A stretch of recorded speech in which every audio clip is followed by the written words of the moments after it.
Version 6.6 Beta V3 just dropped a few hours ago, and honestly, this one is a big deal.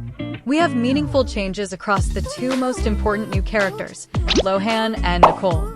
Some of these adjustments are genuinely exciting, some are disappointing, and a few completely shift how people will value these characters going forward.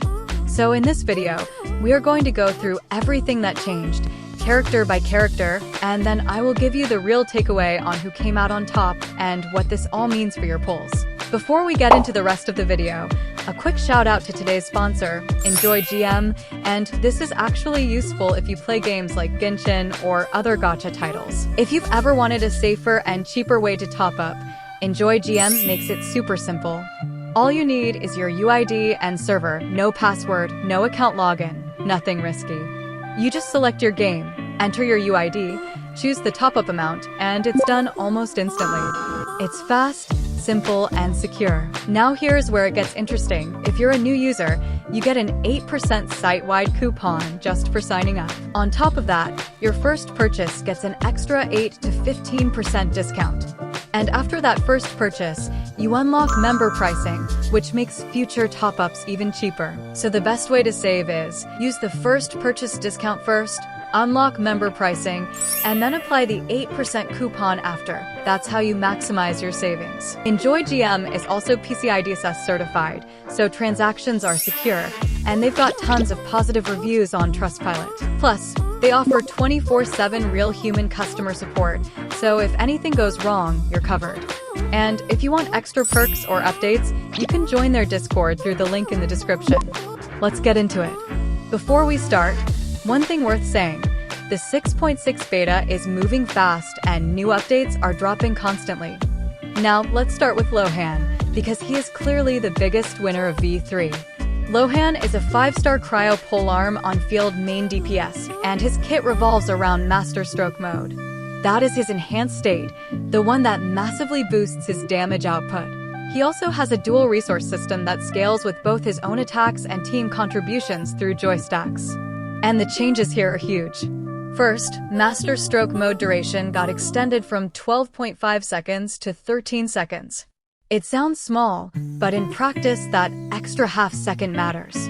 It gives you a little more breathing room in your rotation, a few more hits before the mode ends, and just enough extra time to squeeze out more value. Then we have Etched in Bone, one of the key abilities inside Master Stroke mode. It now has a hard limit of 3 casts per Master Stroke activation. That is technically a restriction, so yes, it does prevent infinite spam. But the important part is that the multiplier itself got stronger. It went from 90% to 108%, so even though you can no longer spam it endlessly, each cast now hits significantly harder. And that is really the theme of Lohan's V3 update: less abuse, more raw damage. His Master Stroke attack multipliers got bumped across the board, and these are the numbers that really matter. That is not a small bump. That is roughly a 25% increase on his primary damage dealer, and across the board, nearly every damage instance in Master Stroke mode is now hitting 20 to 25% harder than it did in V2. That is massive. Then the constellation changes come in, and they are just as important. At C1, the Will to Win limit increased from 250% to 300%, and the generation rate from other characters doubled from 250% to 500%. That means teammates feeding him joy stacks is now twice as effective at C1, which makes his team synergy way better. At C2, the extra hit jumped from 300% attack to 500% attack. That is a huge nuke buff for players investing into his second constellation. At C6, the crit DMG buff increased from 150% to 175%, and the Master Stroke duration extension at C6 no longer has a cooldown, which is a really nice quality of life improvement for players going all in on Lohan. There is also a small system change where normal attacks and charged attacks now both generate 17 joy points. Previously, normal attacks gave 15 and charged attacks gave 18, so this basically standardizes the gain and makes normal attacks slightly more valuable than before. The only real downside here is that the T1 DMG floor was reduced from 4,000% to 3,000% of base ATK, so yes, that is technically a nerf to his minimum damage threshold. But in actual practice, the multiplier increases more than make up for it. So overall, the conclusion on Lohan is simple. This is a strong positive update. The multiplier increases are real, the constellation buffs are meaningful, and he is looking more and more like a legitimately strong cryo hypercarry. The community reaction has been very positive too, with a lot of people basically shocked at how hard he is hitting in beta showcases now. Bottom line, Lohan is the clear winner of V3. Now let's move to Nicole, because this one is a lot more complicated. Nicole is the 5-star Pyro Catalyst support, and she is the character most people are building their 6.6 teams around. She provides shields, T-wide attack buffs, and coordinated follow-up attacks through her burst. And the changes here are mixed.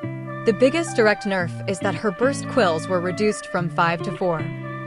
That means fewer total damage triggers across the burst window, and that is absolutely a reduction in overall output. However, the multipliers on the quills went up. The standard quill multiplier increased from 200% to 250%, and the Hexarai quill multiplier went from 150% to 200%. So each individual quill now hits harder, but you have one fewer of them.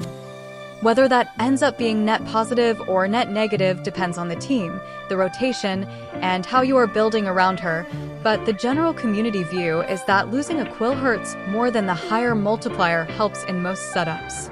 Her signature passive got better, though. The energy recovery effect now triggers when the equipped character creates a shield, which is a broader condition than before. That means more teams can trigger it naturally without needing such specific setups. The cooldown on that trigger was also reduced from 16 seconds to 14 seconds, so her energy recovery uptime is better too. There is also a huge set level buff. The Superconduct artifact set got increased from 40% to 80% damage bonus. That is not a Nicole character change, but it directly helps the teams she is meant to support, especially teams running Sandrone alongside cryo units like Eula. That makes Superconduct synergy much stronger overall. So if you want to stay on top of every change as it happens, make sure you subscribe and turn on notifications, because this is exactly the kind of situation where one more beta update can change everything.